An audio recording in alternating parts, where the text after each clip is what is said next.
दोस्तों, बिग सोचों में खुशामदीद। दुनिया की आबादी का तकरीबन 2/3 यानी 5 अरब से ज़्यादा लोग इंटरनेट का इस्तेमाल करते हैं। इंफॉर्मेशन की बरवक्त रसाई के लिए इंटरनेट पर चलने वाले सोशल मीडिया को इस वक्त सबसे तेज़ और मुस्तनद सोर्स भी समझा जाता है। एक अंदाजे के मुताबिक इस वक्त तकरीबन 2 अरब वेबसाइट्स मौजूद हैं जो इंटरनेट सार्फिन को मुतल्लका मालूमात या तफरीह फराहम कर रही हैं। लेकिन क्या आपने कभी सोचा है कि ये इंटरनेट कैसे काम करता है? ये अरबों इंटरनेट सार्फिन और 2 बिलियन वेबसाइट्स आपस में किस तरह मुंसलिक हैं? इंटरनेट का मालिक कौन है और कौन इस इंटरनेट को कंट्रोल कर सकता है? इस मौजू से मुतल्लिक दीगर दिलचस्प सवालात के जवाबात भी हमारी इस वीडियो का मौजू हैं। दोस्तों, इंटरनेट की मौजूदा शक्ल जिससे हम लोग वाकिफ हैं, इसके पीछे लाखों करोड़ों कंप्यूटर्स का एक ग्लोबल नेटवर्क कार फरमा है जो मुख्तलिफ लेयर्स की शक्ल में इस नेटवर्क से जुड़ा हुआ है।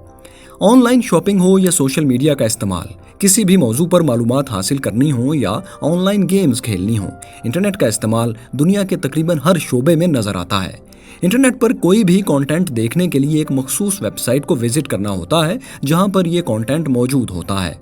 वेबसाइट का नाम कैसे हासिल किया जाता है, कौन हमारी वेबसाइट को रजिस्टर करता है और इंटरनेट पर मौजूद वेबसाइट्स को कौन कंट्रोल और मैनेज करता है, इन सवालों के जवाबात जानने के लिए इंटरनेट के चंद बुनियादी कॉन्सेप्ट्स को जानना बहुत ज़रूरी है। आपकी स्क्रीन पर चलने वाली इस वीडियो का डाटा गूगल या यूट्यूब के एक डाटा सेंटर पर महफूज है जो आपसे हज़ारों किलोमीटर दूर हो सकता है। इस वीडियो डाटा का अपने सोर्स यानी डाटा सेंटर से एंड यूज़र यानी मोबाइल या लैपटॉप स्क्रीन तक पहुंचने का तवील सफ़र नहायत दिलचस्प और नाकाबिले यकीन है। इंटरनेट पर मौजूद कोई भी मवाद जब हम तक पहुंचता है वो मुतल्लका सेंटर्स के अंदर किसी डाटा स्टोरेज डिवाइस जैसा कि सॉलिड स्टेट डिवाइस SSD में महफूज होता है। बिल्कुल हमारे लैपटॉप की हार्ड डिस्क की तरह ये SSD किसी ताकतवर कंप्यूटर जिसे सर्वर कहते हैं उसकी अंदरूनी मेमोरी के तौर पर काम करती है। सर्वर का काम वीडियो या दीगर महफूज शुदा मवाद को यूज़र की दरख्वास्त पर उसे फराहम करना है। अब चैलेंज ये है कि डाटा सेंटर में महफूज डाटा को आपकी डिवाइस पर कैसे मुंतकिल किया जाए। दोस्तों, इंटरनेट के इस प्रोसेस को समझने के लिए पहले हम IP यानी इंटरनेट प्रोटोकॉल एड्रेस के कॉन्सेप्ट को समझते हैं।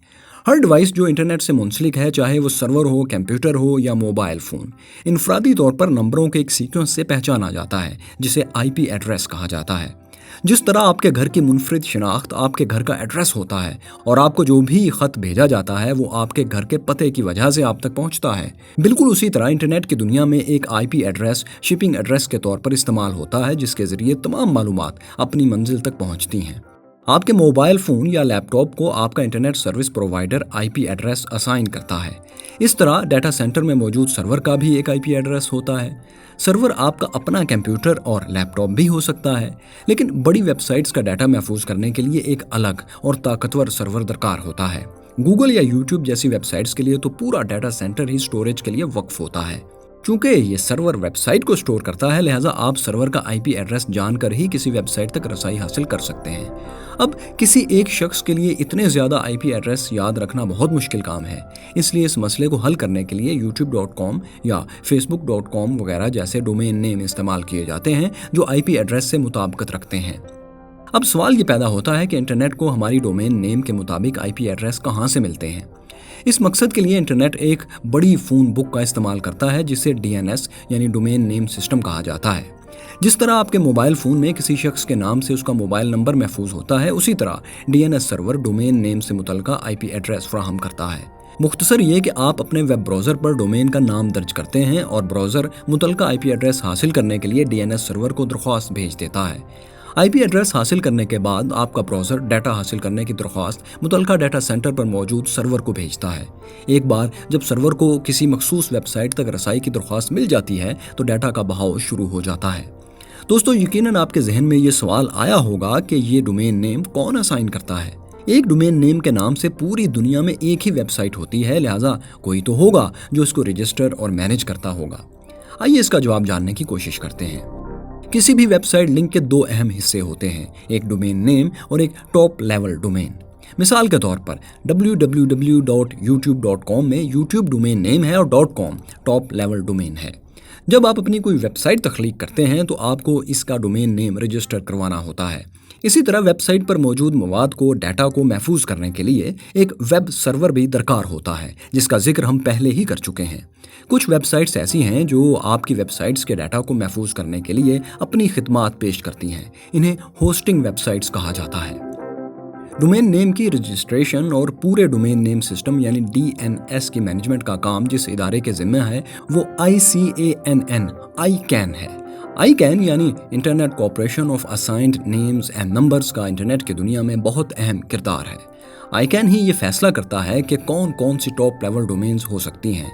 टॉप लेवल डोमेन के लिए बाकायदा बिडिंग होती है और जो कंपनीज टॉप लेवल डोमेन्स खरीदती हैं उन्हें रजिस्ट्रीज कहा जाता है। जैसा कि .com डोमेन वेरीसाइन नामी कंपनी की मलकियत है। इसके बाद आते हैं रजिस्ट्रार्स, जैसा कि domain.com या godaddy.com। ICANN अपने तस्दीक शुदा डोमेन रजिस्ट्रार्स के जरिए डोमेन नेम सिस्टम यानी DNS को मैनेज करता है। रजिस्ट्रार्स खुद किसी टॉप लेवल डोमेन के मालिक तो नहीं होते, लेकिन ICANN की तरफ से इन्हें ये इख्तियार दिया गया है कि वो आपका मतलूबा डोमेन नेम आपको फरोख्त और रजिस्टर कर सकते हैं। दोस्तों, इसी तरह IP एड्रेसेस को मैनेज करने का काम इंटरनेट असाइंड नंबर अथॉरिटी यानी IANA के पास है, जो ICANN का ही एक ज़ेली इदारा है। इंटरनेट को इस तरह स्टैंडर्डाइज करना इसलिए ज़रूरी है ताकि दुनिया में बैठा कोई शख्स, चाहे वो न्यूयॉर्क में हो, बीजिंग में या लाहौर में, उसकी बनाई हुई वेबसाइट दुनिया के तमाम इंटरनेट सार्फिन की दस्तरस में हो। और ये इसी सूरत मुमकिन है जब इन वेबसाइट्स की इंटरनेट पर स्टोरेज और सार्फिन तक डाटा ट्रांसमिशन का निज़ाम पूरी दुनिया में यकसा हो, एक जैसा हो। ज़ाहिर ऐसा लगता है कि ICANN अपने वसी तर इख्तियारात के साथ इंटरनेट को मुकम्मल कंट्रोल कर सकता है और शायद ये इदारा ही इंटरनेट का मालिक है, लेकिन दोस्तों ऐसा नहीं है। ICANN एक रेगुलेटरी अथॉरिटी ज़रूर है, लेकिन इंटरनेट बजाते खुद एक डिसेंट्रलाइज्ड नेटवर्क है, बल्कि बहुत सारे अलग अलग नेटवर्क्स का एक मजमुआ है। कोई भी कंप्यूटर जो इंटरनेट के साथ कनेक्टेड है वो इंटरनेट को बनाता है और इस तरह इस नेटवर्क में शामिल होकर हर कंप्यूटर या सर्वर एक नेट की तरह एक दूसरे से मिला हुआ है। इस बिना पर यह कहा जा सकता है कि कोई भी इंटरनेट का मालिक नहीं है और हर कोई इंटरनेट का मालिक है। दोस्तों, आइए हम ये जानने की कोशिश करते हैं कि दुनिया के तमाम इंटरनेट सार्फिन और वेबसाइट सर्वर्स आपस में किस तरह कनेक्टेड हैं और इनके दरमियान डाटा ट्रांसमिशन किस तरह होती है।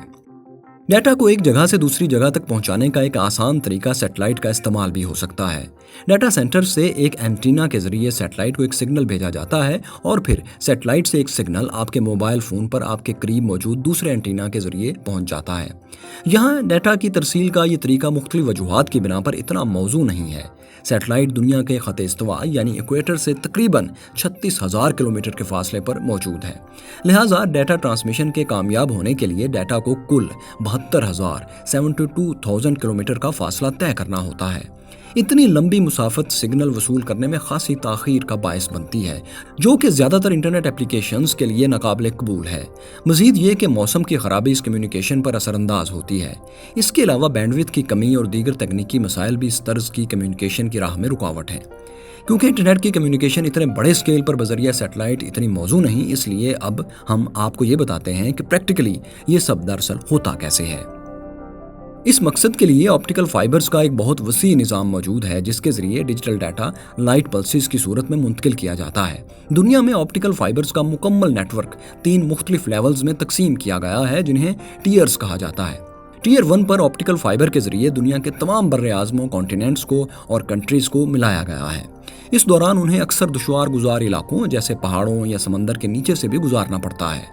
टीयर 1 के मशहूर ISPs में AT&T, NTT, वेरिज़ोन और TATA कम्युनिकेशंस शामिल हैं। इससे नीचे मुल्कों के अंदर मुख्तलिफ रियासतों और सूबों और शहरों को आपस में मिलाने के लिए ISPs टीयर 2 काम करते हैं। इसके बाद टीयर 3 ISPs आते हैं, जो कि सिर्फ एक मखसूस इलाके के सार्फिन को आपस में मिलाते हैं और बैक एंड पर टीयर 2 और बिलाखिर टीयर 1 नेटवर्क से मिले होते हैं। यहाँ ये बात जानना भी नहायत अहम है कि पाकिस्तान समेत कुछ ममालिक ऐसे हैं जहाँ टीयर 3 नेटवर्क ऑप्टिकल फाइबर्स के बजाय कॉपर की तारों से कायम किया गया है, लेकिन इंटरनेट से कनेक्ट होते ही कहीं ना कहीं आप ऑप्टिकल फाइबर के इस नेटवर्क के साथ ज़रूर मुंसलिक हो जाते हैं।